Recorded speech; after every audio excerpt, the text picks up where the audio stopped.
Hi நண்பர்களே, நல்லா இருக்கீங்களா? இன்னைக்கு என்னோட மனைவிக்கு பிறந்தநாள். நம்மளுக்கு ஒரு வாழ்த்து கொஞ்சம் என் முன்னாடிக்கு பிறந்தநாள். காதலியே மனைவியாக வரும்போது சோகம் கூட சொகமாகும். முதல் கடல் மீனவன் நீங்கள்லாம் சப்போர்ட் பண்ணணும். உங்களோட சப்போர்ட் தான் எனக்கு மெயின். எல்லாரும் நல்லா பெருசாக இருப்போம். ஆசை காதல்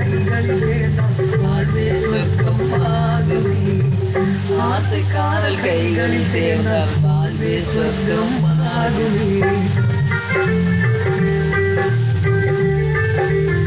இன்னைக்கு ஒரு எஃப்ஜி எது நினச்சிக்கிறாங்க, அவங்க ஒய்ஃபுக்கு பிறந்தநாள். சரியா?